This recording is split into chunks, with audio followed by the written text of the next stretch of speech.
오늘은 예수님께서 제자들을 세상으로 이렇게 파송하실 때 하신 설교의 마지막 시간이 됩니다. 설교에 들어가기 앞서 여러분에게 한 가지 질문 드려보겠습니다. 예수님 하게 되면 어떤 이미지가 떠오릅니까? 예수님 하면은 어떤 그러한 장면이 떠오릅니까? 저 같은 경우는요, 푸른 초장에 예수님께서 이렇게 어린 양 한 마리를 안고 서 계시는 모습, 예수님 주변에는 양들이 풀을 뜯어먹고 있는 이런 성화의 그림 한 장이 떠오릅니다. 여러분들도 아마 저마다의 그러한 예수님 하게 되는 떠오르는 그런 성화의 그림들이 있을 것입니다.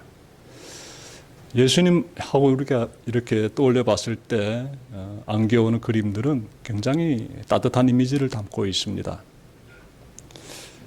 아마도 예수님께서 이렇게 우리에게 베풀어 주신 그 사랑이 너무나 크고 놀랍기 때문에 그 사랑을 이 성화에 이렇게 쭉 담아가지고 그림들이 그려졌으며, 우리는 그러한 그림들을 보면서 예수님 하게 되면 어떠한 이미지들을 이렇게 마음에 새기게 되는 것입니다.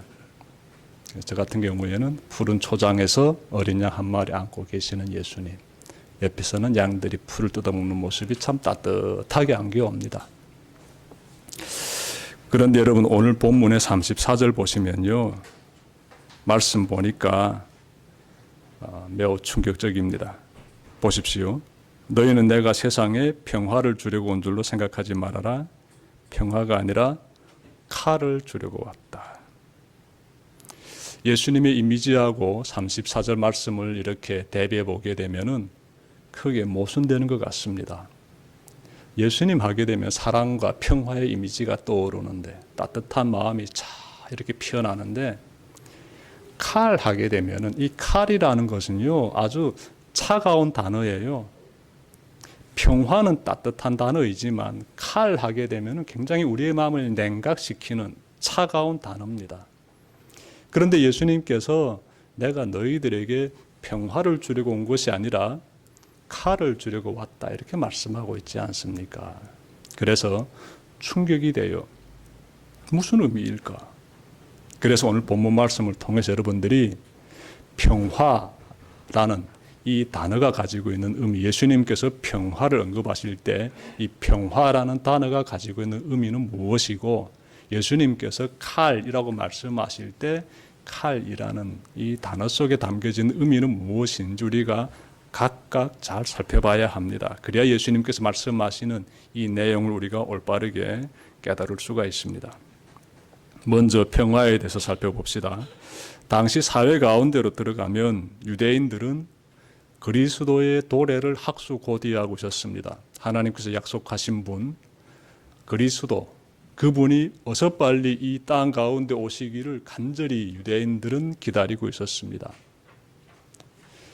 유대인들은 그리스도가 이 땅에 오게 되면 우리는 로마 식민지로부터 해방이 될 것이고 독립이 될 것이며, 그리고 우리는 온 세상 사람들이 부러워하는 강한 민족이 될 것이다 라고 기대하고 있었습니다. 다시 말씀드리면 하나님 약속하신 그리스도가 이 세상에 오게 되면 우리는 비로소 진정한 평화를 맛보게 될 것이다 라고 그들은 기대하고 있었습니다. 근데 예수님께서요, 유대인들이 가지고 있는 그러한 기대가 잘못되었다 라고 지금 지적하고 계시는 겁니다. 나는 평화를 주려고 온 것이 아니다 라고 말씀하시는데, 유대인들이 기대하고 있는 그러한 사회적인 평화를 주려고 온 것이 아니야 라고 말씀하시는 겁니다. 사회적인 평화 주려고 내가 온 것이 아니야. 내가 너희들에게 주려고 하는 평화는 하나님과 인간 사이의 평화를 주려고 왔다는 것이지요.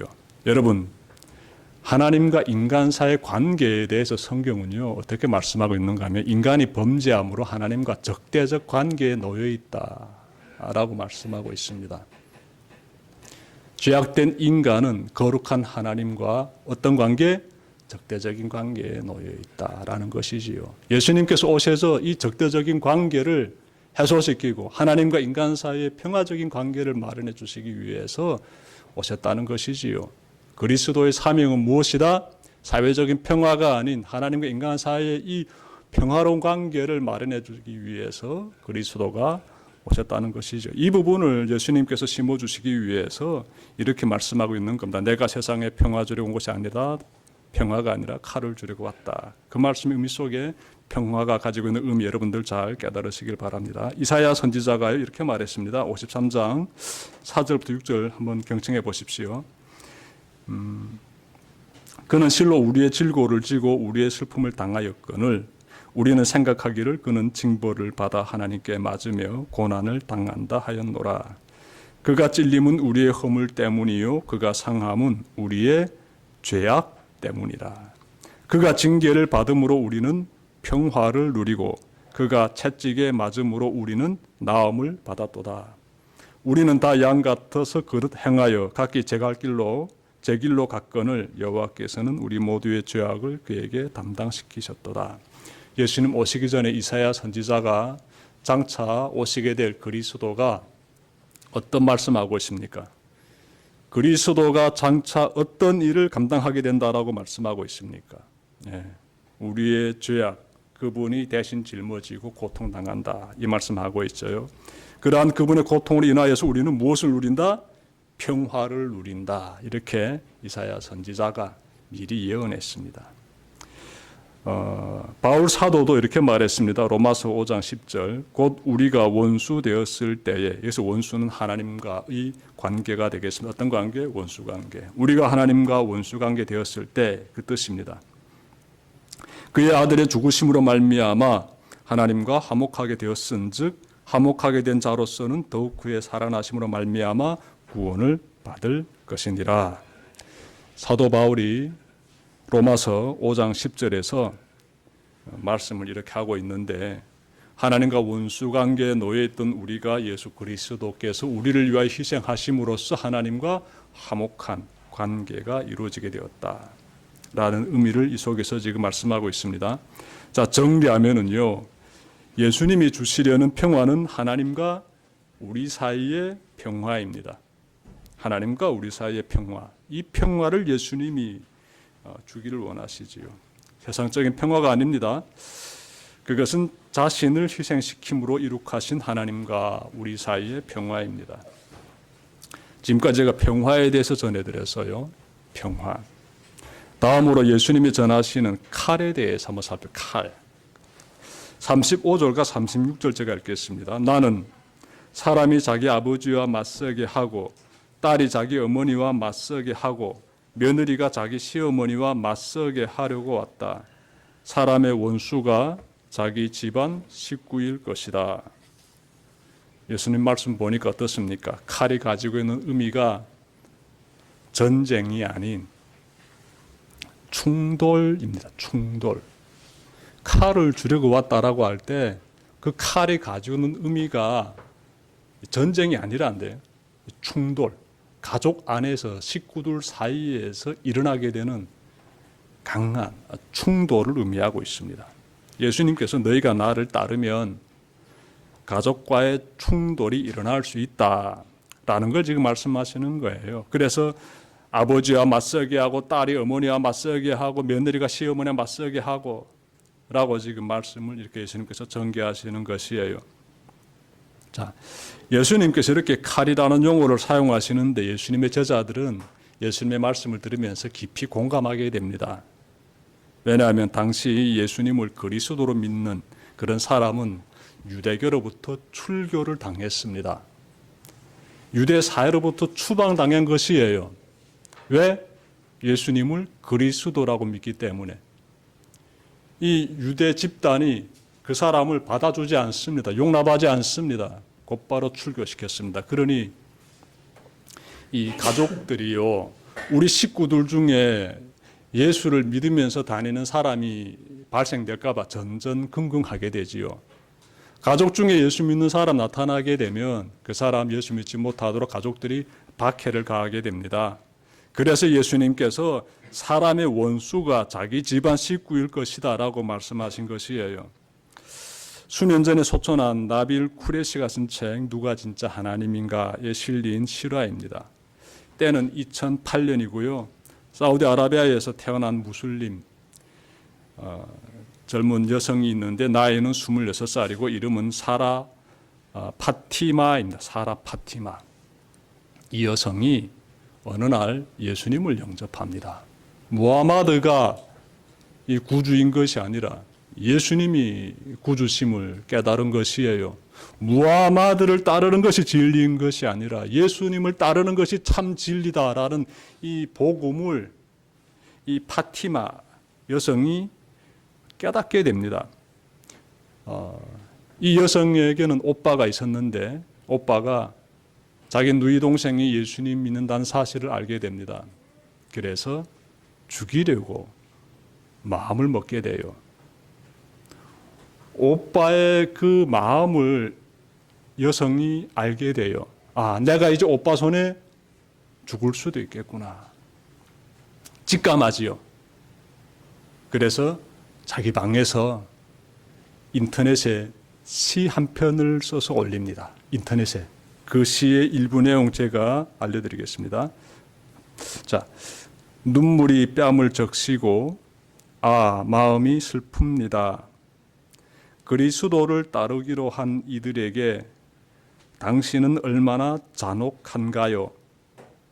메시아께서 핍박받는 자들은 복이 있다고 하시니 우리는 메시아를 위해 모든 것을 견딥니다. 여러분, 이 여성이요, 잠시 뒤면 오빠가 들어와서 자기를 죽일 것이다 라는 사실을 감지하고요, 인터넷에 올린 그 시 한 편 보니까 굉장히 복음으로 그냥 꽉 차 있습니다. 예, 보십시오. 메시아께서 핍박받는 자들은 복이 있다고 하시니 우리는 메시아를 위해 모든 것을 견딥니다라고 딱 시를 써요. 이 시를 쓰고 나서 여성은 오빠에게 죽임당하고요. 오빠는 이 여성의 혀를 잘라내고 여성의 몸을 불살라버렸습니다. 2008년도에 사우디아라비아에서 있은 사건이에요. 비극적인 사건인데 이 순간도 북한을 비롯한 기독교를 박해하는 나라들에서 신앙인들을 색출해서 잔인하게 학대하고 있습니다. 종교의 자유가 보장된 대한민국에서는 상상도 할 수 없는 일들이 지구촌 여러 곳에서 일어나고 있습니다. 혹시 여러분의 가족이나 아니면 가까운 친지들 중에서 여러분이 예수님을 믿는 것 때문에 위압을 가하는 일들은 없습니까? 하나님 없는데 하나님을 믿느냐 이렇게 비아냥 퍼붓는다든지 교회는 왜 나가느냐 라면서 여러분의 발걸음을 이렇게 붙잡으려고 한다든지 기타 등등의 그런 일들이 일어나고 있지는 않습니까?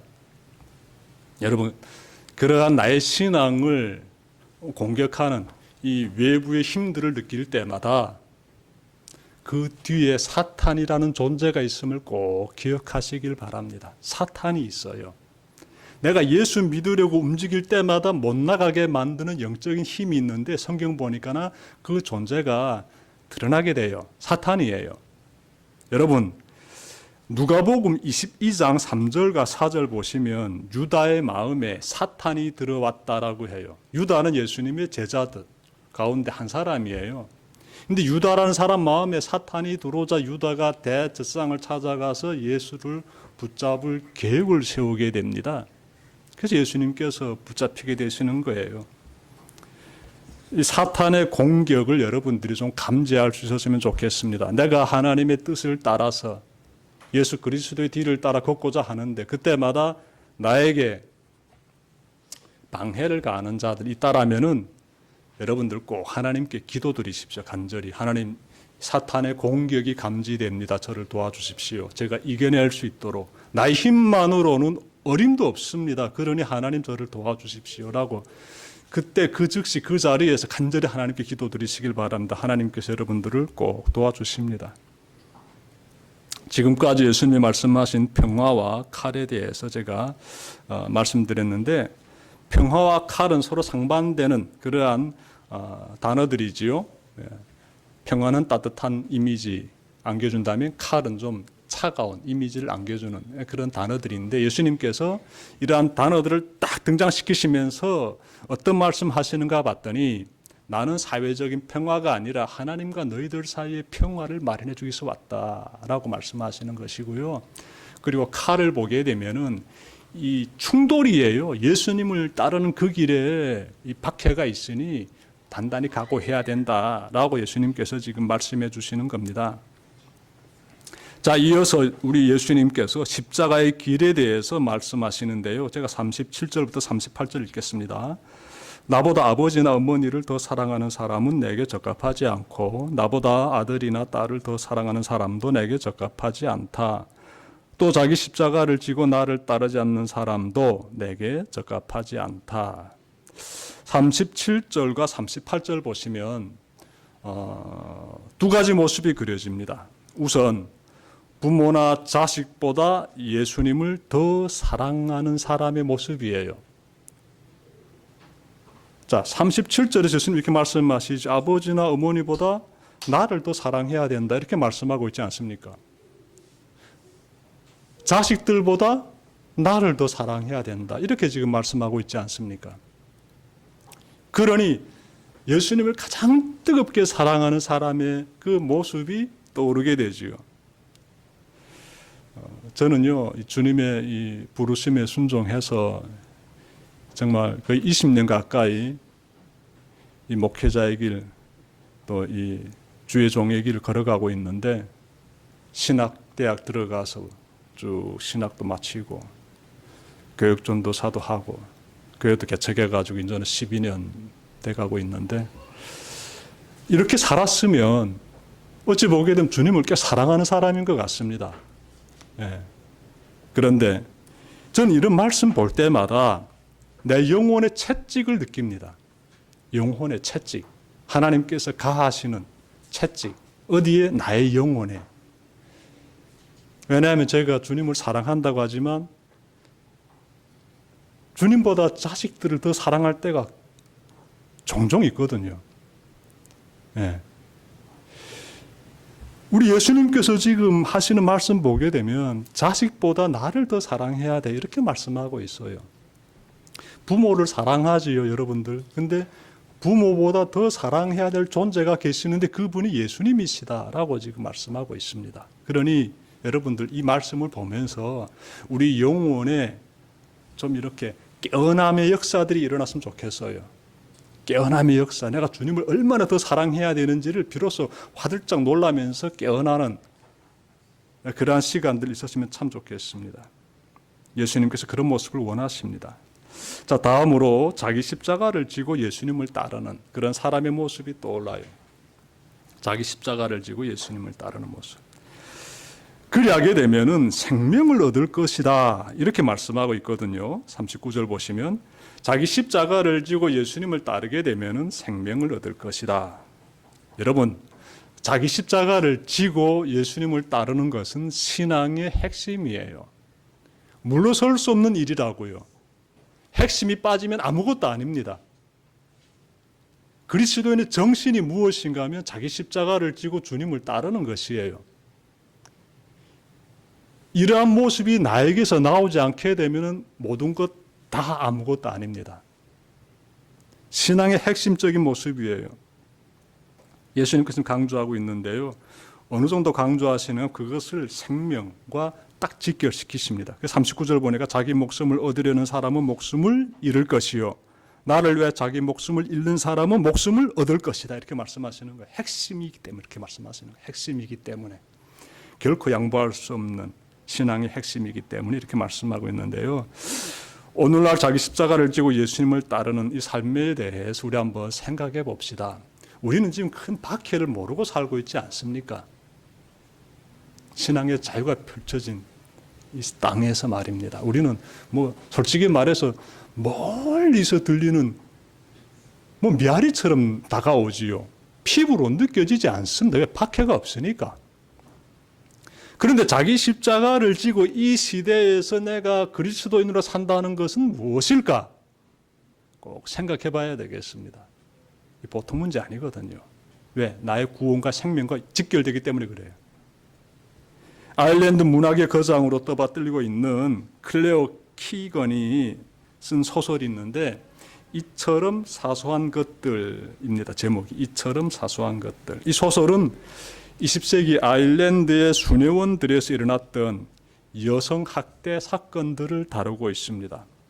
그러니까 멀지 않는 과거입니다. 20세기라고 하니까 그때 아일랜드 수녀원들에서 여성들을 학대하는 비인간적인 사건들이 있었습니다. 그 사건을 소설에서 다루고 있는데 당시 자료에 의하면 1만 명에서 3만 명으로 추산되는 여성들이 수녀원에 갇혀 강제 노역당했다라고 합니다. 수녀원에 갇힌 여성들이 아기들을 낳게 되는데 많은 아기들이 그곳에서 숨졌어요. 2021년 모자보호소위원회 보고서에 따르면 그러니까 모자보호소위원회 보고서에 따르면 18개 시설에서만 9천 명의 아이들이 사망했습니다. 그리고 살아남은 아이들은 외국에 입양 보내졌어요. 어떻습니까, 여러분들? 완전 끔찍한 사건이죠. 수녀원에서 이런 사건들이 있었어요. 그래서 이 작가가 정말 비극적인 이 사건을 소설에 담았어요. 주인공이 나오는데 주인공은 빌 펄롱이라는 사람이고요. 이 사람은 석탄과 나무를 판매하는 작은 사업을 하고 있습니다. 하루는 이 사람이 수녀원에 석탄과 나무를 배달하려고 갔다가 여러분 석탄을 배달하는 사람이 그 수녀원에 도착하게 되면 어디로 가겠습니까? 석탄을 부릴 수 있는 창고로 찾아가겠지요. 그래서 창고에 들어섰는데 그만 그곳에 한 여성이 갇혀 있는 것을 발견하게 돼요. 이 석탄 창고는 밖에서 빗장으로 콱 이렇게 잠그게 되어 있습니다. 밖에서 빗장으로 창고를 딱 잠그게 되면 안에 있는 사람이 못 나와요. 이 펄롱이라는 사람이 도착해서 빗장을 밖에서 딱 열고 안에 들어서니까 그렇죠. 석탄 창고 안에 미혼모 여성이 갇혀 있는 거예요. 근데 성인이 아닙니다. 미성년자로 나옵니다. 미성년자. 근데 애를 출산한 지 얼마 안 된 여성이에요. 때는 언젠가 12월입니다. 생각해 보십시오.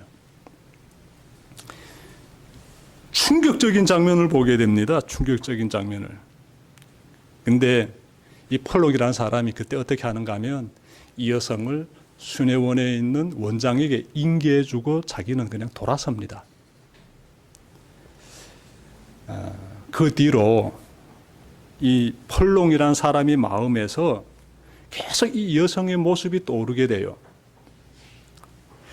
들리는 소문으로는 이 수녀원에 여러 소녀들이 지금 갇혀 있는데 이 소녀들은 타락한 소녀들이다 라고 하고요. 이 소녀들이 수녀원에서 지금 교화를 받고 있다 라고 해요. 소문에 의하게 되면은. 그런데 이 펄롱이란 주인공이 직접 수녀원에 찾아가서 목격한 장면은 여성들이 교화를 받는 그럴듯한 모습이 아니에요. 인권 유린당하는 모습이에요.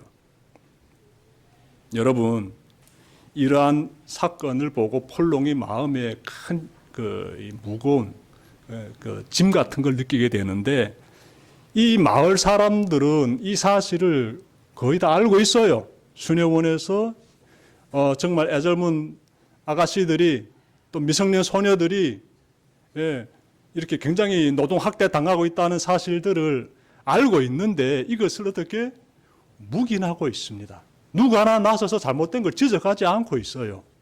근데 왜 그런가 봤더니 이 수녀원이 꽤 괜찮은 학교를 운영하고 있습니다. 자, 부모들은 자식들을 좋은 학교 보내길 원하지요. 그래서 좋은 학교 졸업해야 이 아이들의 미래도 좀 열리게 됩니다. 그러니 수녀원하고 이렇게 서로 등지려고 안 해요. 수녀원에서 일어나고 있는 그런 사건들 가운데 어떤 장면이 나오는가 하면 수녀원에서 세탁소를 운영하는데 이 어린 소녀들이 세탁소에서 이른 아침부터 밤늦도록 죽으라고 노동 학대를 당합니다. 마을 사람들 이 사실을 알고도 지금 문제 제기 안 하고 있어요. 이러한 가운데서 펄롱도 처음에는 문제 제기 안 하고 돌아섰는데 시간이 지날수록 계속 저철감이 끌어오르게 됩니다. 드디어 크리스마스 이브가 되었는데 아내에게 줄 선물을 삽니다. 예쁜 구두를 한 켤레 탁 사요. 구두 사들고 집으로 가려고 하는데 이 마음이요, 집으로 가지 않고 그 수녀원, 그 창고로 가게 만듭니다. 계속 이 마음에 그런 이끌림이 있지 않습니까? 이기지 못해가지고 결국 주인공이 수녀원 창고로 가는데 빗장 열고 문 열고 들어가 보니 그 안에 그 세라라는 그 미혼모, 그 여성이 또 갇혀 있는 거예요. 그래서 이번에는 이 펄롱이 어떻게 하는가 하면 자기 외투를 벗어서 이 소녀에게 입혀주고 그 아이 손잡고 밖으로 나와서 수녀원에 인계하지 않고 자기 집으로 데려갑니다. 근데 집으로 가던 가운데 많은 사람들이 이 모습을 보게 돼요. 와, 펄롱이 수녀원에 같이 아가씨를 데리고 집으로 데리고 가네? 이 모습을 많은 사람들이 보게 됩니다. 여러분, 이때 우리가 생각해야 돼요. 이 펄롱이라는 사람이요, 이미 자녀들 딸만 5이 있습니다. 이 가정의 그 가장인데 여유가 있는 사람이 아니에요. 자기 코도 석자입니다. 그리고 또 하나, 수녀원과 이렇게 등지는 행동하게 되면은 마을 사람들로부터 왕따가 돼버리지요. 예, 사람들이 배척하게 됩니다. 속담에 그런 말 있죠. 모난 돌이 정 맞는다고. 그리고 또 하나, 자녀들 양육에 문제가 생깁니다. 이 어린아이들 자라서 앞으로 수녀원에서 운영하는 그 좋은 학교 졸업해야 되는데 이 자녀들 진로에 문제가 생기지요. 그리고 또 하나, 이 수녀원이 이 사람의 석탄을 잘 사주는 거의 최고 고객입니다. 그런데 이 사업에 차질이 발생되게 돼요. 고객들 떠나게 되지요. 그런데 이 펄롱이 이런 모든 이러이러한 이 외적인 이러한 부담들을 기꺼이 감수하고 그 불쌍한 한 소년을 살리기 위해서 어떻게 합니까? 자신을 희생하고 있어요. 근데 펄롱이 나올 때 그 심정에 대해서 작가가 이렇게 묘사하고 있습니다. 두 사람은 계속 걸었고 펄롱이 알거나 모르는 사람들을 더 마주쳤다. 문득 서로 돕지 않는다면 삶에 무슨 의미가 있나 하는 생각이 들었다. 그 나날을, 수십 년을, 평생을 단 한 번도 세상에 맞설 용기를 내지 않고도 스스로를 기독교인이라고 부르고 거울 앞에서 자기 모습을 마주할 수 있나? 아이를 데리고 걸으면서 펄롱은 얼마나 몸이 가볍고 당당한 느낌이든지 가슴 속에 새롭고 새삼스럽고 뭔지 모를 기쁨이 솟았다. 펄롱의 가장 좋은 부분이 빛을 내며 밖으로 나오고 있는 것일 수도 있을까? 펄롱은 자신의 어떤 부분이 그걸 뭐라고 부르든 밖으로 마구 나오고 있다는 걸 알았다. 대가를 치르게 될 테지만 그래도 변변치 않는 삶에서 펄롱은 지금까지 단 한 번도 이와 견줄 만한 행복을 느껴본 적이 없었다. 갓난 딸들을 처음 품에 안고 우렁차고 고집스러운 울음을 들을 때조차도 라고 이렇게 작가가 이 펄롱의 심정을 묘사하고 있습니다. 두 가지를 말하고 있어요. 펄롱이 지금 큰 부담을 감수하면서 자기 십자가를 지고 가듯이 나 기독교인인데 나 기독교인답게 살아야 되는데 그러기 위해서 이렇게 용기를 분출하면서 자기 부담을 감수하면서 한 생명을 살리기 위해서 지금 도전하고 있습니다.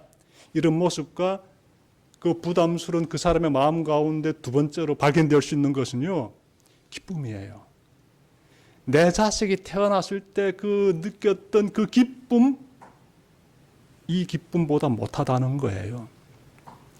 죽어가는 그 사람을 구원하고자 정말 자신이 최선을 다해가지고 이렇게 손잡고 걸어가는 그때 느끼는 기쁨은 어린아이가 태어났을 때 느꼈던 기쁨보다 더 크다라고 지금 말하고 있습니다. 소설 한번 여러분들이 읽어보시면 참 좋을 것 같습니다. 이처럼 사소한 것들, 제목이 그런데요. 소설은 우리가 자기 십자가를 지고 사는 삶이 어떤 것인지를 돌아보게 합니다. 그리고 자기 십자가를 지고 사는 삶에 고통도 있지만 말할 수 없는 기쁨도 따라온다는 사실을 잘 알려주고 있습니다. 소설의 주인공 폴롱은 기독교인이고요. 그는 기독교인답게 살고자 모두가 외면하는 사회적 약자를 품어줍니다. 물론 이것은 실화가 아닙니다. 하지만 이와 비슷한 일들을 찾아내는 것 결코 어렵지 않습니다. 살다 보면 사회 차별을 받고 있는 이들에게 다가가 품어줄 경우 그 어떤 충돌이라든지 피해를 감수해야 할 때가 있습니다. 그때 어려운 이들을 외면하지 않고 그들 편에 서서 그들 편에 서야 돼요. 그들을 품어주는 것, 그것이 곧 자기 십자가를 지고 나를 따르라는 주님의 말씀에 순종하는 일이 됩니다.